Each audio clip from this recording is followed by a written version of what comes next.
አሰላም አለይኩም ወራህመቱላሂ ወበረካቱ።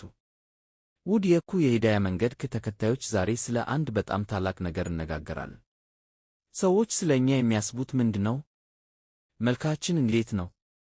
ልብሳችን እንዴት ነው? ሰዎች ያደረግነውን መልካም ሥራ አይተው ያመሰግኑናል። ነገር ግን አላህ ምን ይመለከታል? ነቢዩ ይህንን በጣም ግልጽ በሆነ ሐዲስ አስተምረውናል። ሶሒህ ሐዲስ። ነቢዩ እንዲህ ብለዋል። ትርጉሙም አላህ ፊቶቻችሁንና ሀብቶቻችሁን አይመለከትም፣ ይልቁንም ልቦቻችሁንና ሥራዎቻችሁን ይመለከታል። ይህ ሐዲስ በሶሒህ ሙስሊም 2564 ተዘግቧል። ሳንናህ 1 የሐዲሱ ትርጉም ወንድሜ ሆይ እህቴ ሆይ፣ ሰዎች የሚያዩት ውጫዊ ገጽታህን ነው። አላህ ግን የልብህን ሁኔታ ያውቃል። ሰዎች ልብስህን ያያሉ፣ አላህ ግን ከልብህ የምትለብሰውን ትሕትና ያያል። ሰዎች ስጦታህን ያያሉ፣ አላህ ግን የሰጠኸውን ኒያ ማለትም ዓላማህን ያያል። ሰዎች ሰደቃህን ያያሉ፣ አላህ ግን ስትሰጥ በልብህ ውስጥ ምን እንዳለ ያውቃል። ስለዚህ የምንሠራው መልካም ሥራ ሰዎች እንዲያዩት ብቻ አይሁን፣ ለአላህ ብለን እንሥራ። ኒያህ ለምን አስፈላጊ ነው? ነቢዩ እንዲህ ብለዋል። ትርጉሙ ሥራዎች የሚመዘኑት በኒያዎች ነው፣ ለእያንዳንዱም ሰው ያሰበው ይኖረዋል።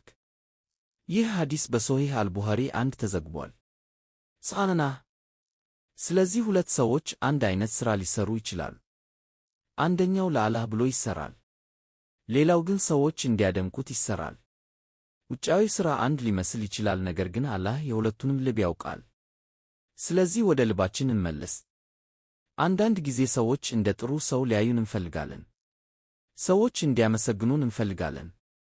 ሰዎች እንዲወዱን እንፈልጋለን። ነገር ግን ራሳችንን እንጠይቅ፣ አላህ በእኔ ተደስቷልን? ይህ ነው ትልቁ ጥያቄ። ሰዎች ሁሉ ቢያመሰግኑን እና አላህ ካልወደደን ምን እንጠቀማለን? ነገር ግን ሰዎች ባያደንቁንም ባያዩንም ባያመሰግኑንም አላህ ከእኛ ደስ ካለው ያ በቂ ነው።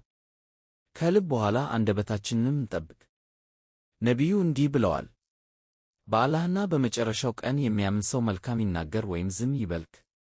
ይህም በሶሒህ ሙስሊም 47 ተዘግቧል። ሳንናህ ስለዚህ አንድ ቃል ከመናገራችን በፊት እንጠይቅ፣ ይህ ቃል መልካም ነውን? ወይስ ዝም ማለት ይሻለኛል? አንድ ቃል ሰውን ሊያበረታታ ይችላል። አንድ ቃል ደግሞ የሰውን ልብ ሊሰብር ይችላል። ስለዚህ አንደበታችን ለመልካም እንጠቀምበት።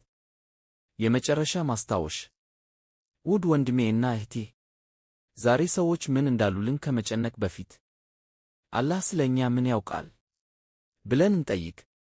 ልባችንን እናጥራ፣ ኒያችንን እናሳምር፣ ሥራችንን ለአላህ እናድርግ፣ አንደበታችንንም ከመጥፎ ንግግር እንጠብቅ። አላህ ልቦቻችንን ያጥራልን፣ ኒያችንን ለእርሱ ብቻ ያድርግልን፣ መልካም ሥራዎቻችንን ይቀበልን፣ በእርሱ ደስ የሚያሰኘውን መንገድ ያጽናን። አሚን ያ ረበል ዓለሚን።